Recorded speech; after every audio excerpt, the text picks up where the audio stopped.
kita belum angkat. Gitu ceritanya katanya orang ini. Selamat berjumpa kembali dengan saya di channel Jeffrey Pai.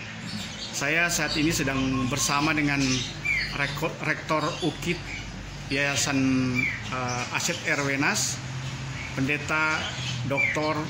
Arthur Rumengan MPDK. Saat ini tentu banyak warga Gemim yang bertanya tentang bagaimana dengan eksistensi UKIT saat ini, karena memang banyak jemaat yang masih bingung mendengar ada dua UKIT, yaitu yayasan di bawah Yayasan Aset Erwenas dan ada juga UKIT yang satu di bawah Yayasan Perguruan Tinggi Kristen Gemim. Bagaimana sebetulnya masalah dualisme UKIT ini? Berikut keterangan dari Rektor UKIT Yayasan Aset Erwenas, Pendeta Dr. Arthur Rumengan MPDK. Bagaimana, Pak? Makasih Pak Pendeta Jeff. Sebenarnya ada ranah yang harus dijelaskan oleh atasan kami, dalam hal ini yayasan ya. Yayasan yang terdiri dari badan pembina yayasan. Itu mereka ada 5 orang dari anggota BPMS. Yang ketua badan pengurus yayasan Pendeta Dr. Rain Arina, baru ada sekretaris Pendeta Dr.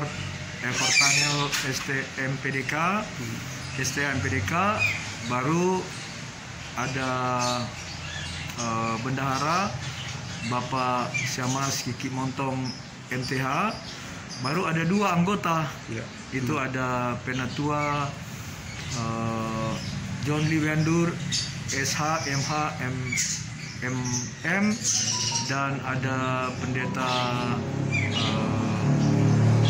Yani Rendek kalau nggak salah. Ada 5 orang mereka. Kemudian di yayasan itu ada badan pengurus yayasan. Gitu. Ada badan pengurus yayasan sekarang dipimpin oleh Bapak Insinyur David Sompi MSc, doktor kandidat, gitu ya, dengan susunan mereka. Kemudian ada badan pengawas. Jadi itu ranah yang mau atasan kami yang harusnya menjelaskan, ada ranahnya yang mereka harus jelaskan, yang saya tidak punya kewenangan untuk menjelaskan itu. Walaupun saya dulu pernah jadi badan pekerja majelis sinode 2 periode, dan saya sebelum menjadi PLT rektor, kemudian sudah jadi rektor definitif. Saya pernah sebagai pengurus yayasan bersama Pak Insinyur David. Ada setahun lebih kami berdua untuk mengelola yayasan Gemim Domini Aset Erwenas ini. Tapi mungkin saya mau memberanikan diri untuk mau menjelaskan persoalan yang berhubungan dengan tanggung jawab saya sebagai rektor UKIT, gitu ya, yang sementara ini dipercayakan oleh badan pengurus yayasan melalui SK yang mereka keluarkan, mulai dari PLT sampai saya sudah didefinitifkan. Jadi sejak saya masih PLT, saya sudah ke LL 2 Dikti 9 waktu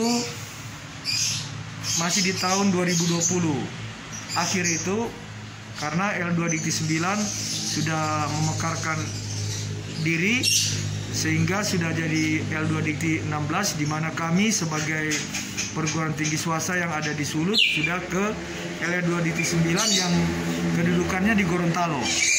Kami bersama dengan Sulawesi Tengah dan Gorontalo. Jadi namanya L2 Dikti 16 GOS Suluteng gitu. Nah, waktu masih di L2 Dikti 9, saya pertama kali ke sana untuk mengantar rektor sebelumnya sebagai sekretaris yayasan, dan saya mendengar banyak informasi baik di LL2 Dikti Makassar, begitu juga ketika kami ke Kemendikti di Jakarta mendapat penjelasan. Kemudian kami rombongan juga waktu itu pergi ke Kemenak gitu, dan mendapat informasi secara khusus di LL2 Dikti 9 dan Kementerian Pendidikan Tinggi itu, Kementerian Pendidikan Tinggi itu mereka menjelaskan seperti itulah, bahwa yang mereka akui dengan memberikan PDPT, pangkalan data perguruan tinggi, ada pada UKIT, Aset Erwenas gitu. Jadi saya dengar,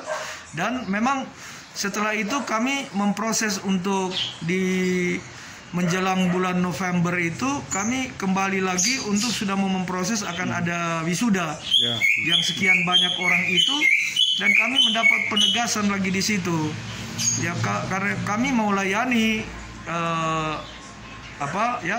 waktu itu saya sudah rektor, kami mau layani lah, belum persiapan sudah mau jadi rektor itu definitif, kami mau layani yang diakui gitu ya oleh atasan kami Kemendikti gitu, yang memegang PDPT dan password dari operator gitu.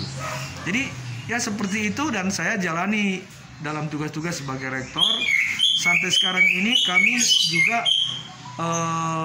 sudah beralih karena terhitung awal 2021 kita sudah pindah ke Gorontalo, tapi ada masa tenggang yang diberikan sampai akhir Januari.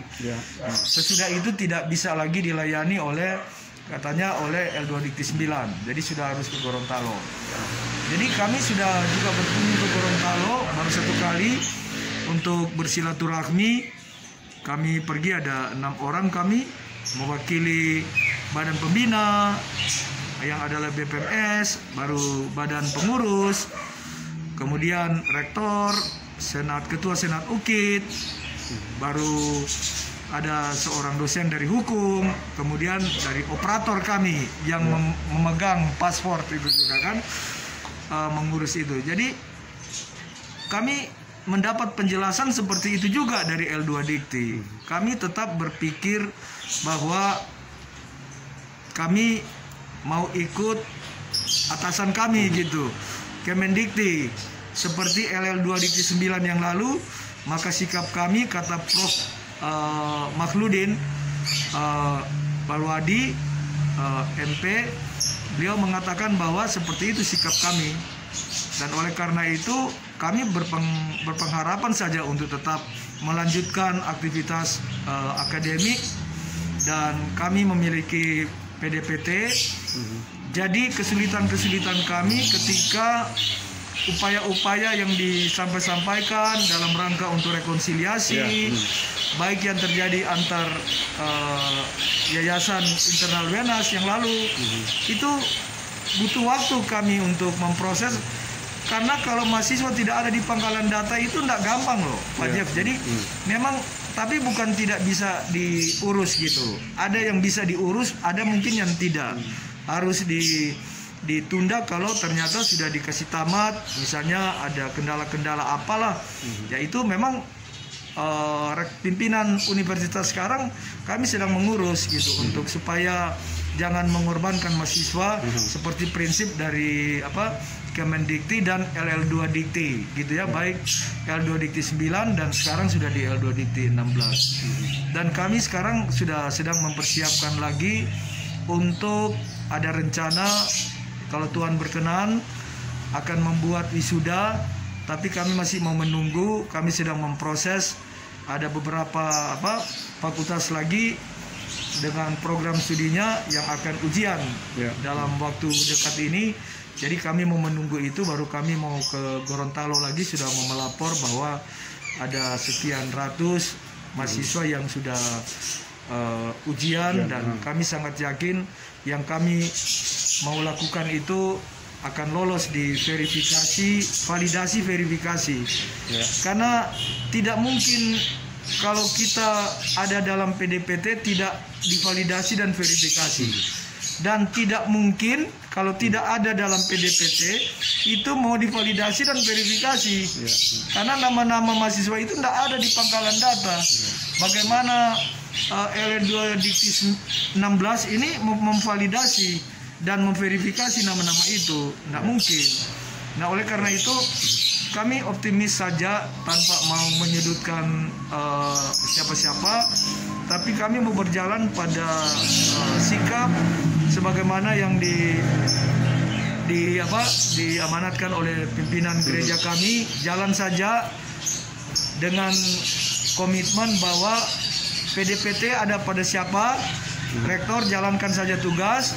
Selama PDPT ada pada dipegang oleh rektor Yayasan Gemim Domini Aset Tervenas, jalan saja, tidak usah terganggu dengan yang lain, karena kita berjalan pada satu regulasi yang memang seperti itu, Pak Jeffrey. Jadi saya kira kami berharap mahasiswa, ya orang tua, nanti kita mau menerima lagi mahasiswa di tahun ajaran baru ini, ya silakanlah, karena UKIT semakin membenahi diri, baik secara fisik, kami sudah semakin membuat pembenahan, membangun bangunan baru, renovasi. Itu tanggung jawab dari Badan Pekerja Majelis Sinode, Pak, karena mereka yang memiliki aset. Kalau sudah selesai, baru mereka serahkan kepada badan pengurus yayasan. Baru badan pengurus yayasan dipinjam pakaikan oleh BPMS, baru mereka serahkan ke rektorat dan ke fakultas-fakultas yang ada. Terakhir, seperti itu, Pak. Terakhir Pak, tentang upaya rekonsiliasi dengan UKIT YPTK, apakah ada upaya untuk artinya menyatukan? Ya, jadi sebenarnya itu yang saya bilang tadi, kewenangan itu ada pada yayasan gitu ya. Cuma saya mendengar dari pengurus yayasan tahapan-tahapan itu sudah dilakukan dalam upaya-upaya rekonsiliasi, selalu terbuka gitu. Paling akhir sudah dicoba dipertemukan oleh ombudsman ya atas usulan atau laporan dari teman-teman kita gitu ya, sudah pertemuan di ombudsman.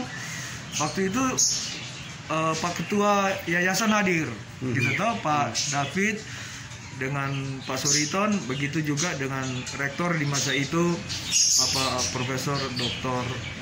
Sompi. Baru dari pihak YPTK di ombudsman itu sudah ada kesepakatan poin-poin itu, Pak. Jadi saya kira Pak Jeffrey bisa cari tahu di poin-poin itu apa. Nah, di situ juga diupayakan supaya pendataan baik dosen pun mahasiswa, ada poin-poin di situ itu harus merujuk gitu ya pada Kepmem 20 itu yang saya baca gitu. Cuma di situ ada batas waktu saya lihat. Tapi yang datang tidak secara kolektif, hanya dosen-dosen, memang sebagian sudah datang gitu ya dari saudara-saudara kita di sebelah. Kemudian mahasiswanya juga sudah datang. Ada yang harus penyesuaian untuk ujian kembali dan seterus, ada yang ya itulah tergantung dari masing-masing fakultas, Pak. Karena mereka harus periksa semua. Dan ini ada kesulitan-kesulitan ketika waktu yang diberikan sudah lewat. Tapi kami berharap yayasan selalu bijaksana untuk mau menyelesaikan ini dengan apa yang mereka minta kepada kami rektorat, ya kami akan lakukan sebagaimana keinginan dari baik badan pembina dan badan pengurus yayasan Gemim Domini Aset Tervenas. Seperti itu, Pak Jeff. Ada juga informasi mungkin yang terakhir, Pendeta, bahwa Yayasan Aset Tervenas yang mengelola UKIT ini nantinya akan membuka fakultas baru, yaitu fakultas kedokteran dan juga fakultas ekonomi dan bisnis. Bagaimana prosesnya dan kapan dioperasionalkan? Mungkin Pak Rektor bisa menjelaskan. Tentu itu kerinduan juga dari kita sebagai warga Gemim ya, dan tentu warga masyarakat ketika merindukan bahwa di di Sulut ini bisa bertambah lagi program studi atau fakultas kedokteran. Sesungguhnya UKIT sudah lama Pak, sudah dari 2007 itu di masa pendeta Dr. Rein Arina sebenarnya UKIT itu sudah layak lah untuk mau mendapatkan izin operasional untuk program studi kedokteran atau fakultas kedokteran. Tapi akhirnya belum, dan kita sudah memproses ini. Kami sudah membarui sesuai dengan tuntutan aturan dari Kemendikti bahwa ada perubahan-perubahan yang harus dibuat. Demikian juga nama-nama dalam borang yang kami buat itu tebal sekali, ini kami sudah bawa untuk fakultas kedokteran itu dengan program studi kedokteran umum. Kemudian yang satu adalah untuk fakultas ekonomi dan bisnis dengan program manajemen gitu kan. Ya, kami berharap kalau Tuhan berkenan, siapa tahu di tahun ajaran baru nanti dua program studi ini sudah bisa beroperasi gitu Pak. Kami berharap karena kami sudah membuat sesuatu yang kami berharap itu sudah disesuaikan dengan regulasi yang baru, dengan kebutuhan-kebutuhan tentu, dengan kondisi di zaman 2007 dengan 2021 sudah cukup jauh gitu jaraknya Pak.